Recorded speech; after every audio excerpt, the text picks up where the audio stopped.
Bahru चालकुड़िया देखा जाउथबा एक परित्यक्त घरु गणिया वन विभाग तरफ चढ़ाऊ करा जाई 175 खंड काठपटा जबत करा जायतिबा जणा पड़िछि। गणिया ब्लॉक आडकोटा पंचायत कालिका प्रसाद ठारे चोरारे काठपटा चिरा होई बिक्री करा जाउथबा विशेष सूत्ररु खबर पाई रेंजर सुमन माझी फॉरेस्टर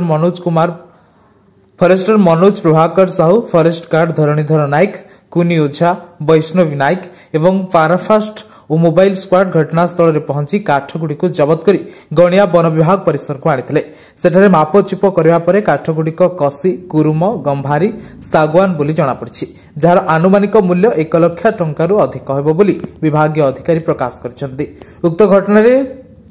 घटना क्या गिरफ करा जाय नथवा बेले एथिरे संपृक्त युवक अनेक मामला जेल लेथिबा जनापड़ी। ग्रामर जड़े विधवा महिला नाती सागर दास बाणपुर अंचल रे चोरा बेपार करुवा फॉरेस्टर प्रकाश करछन्ती। जे हमरो कालिका प्रसाद ग्राम रे गोटे बेआईन भाव में फर्निचर फैक्ट्री चली तो खबर विशेष सूत्र में खबर पाई आज से जगह को आम गणिया वन अंचल समस्त कर्मचारी चढ़ऊ करूँ खबर मुताबक सेठारे 175 खंड आम कसी गंभारी सागवान एवं कुरुम पटा जबत करा जगतर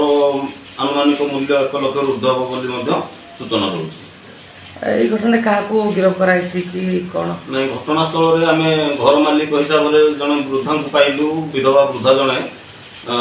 नाम टी रोचे आमर अजी सेनापति स्वामी स्वर्गत निधि सेनापति सी संपर्क भणजा संपर्क नाती बाणपुर ग्रामर सागर दास को सहायता चोरा कारोबार कर सूचना आमको मिलला तो किछि दिन भीतर से सागर दास जी की गणिया पुलिस को द्वारा अरेस्ट होती कौन अन्य केस रे तो तेणु घटनास्थल आमको कौन प्रकार आक्यूज मिल पारना केस इन्वेस्टिगेशन पर प्रपर आक्यूज को अरेस्ट कर संभावना। रायगढ़ ज्ञानी प्रकाश सेनापति report for the fast life.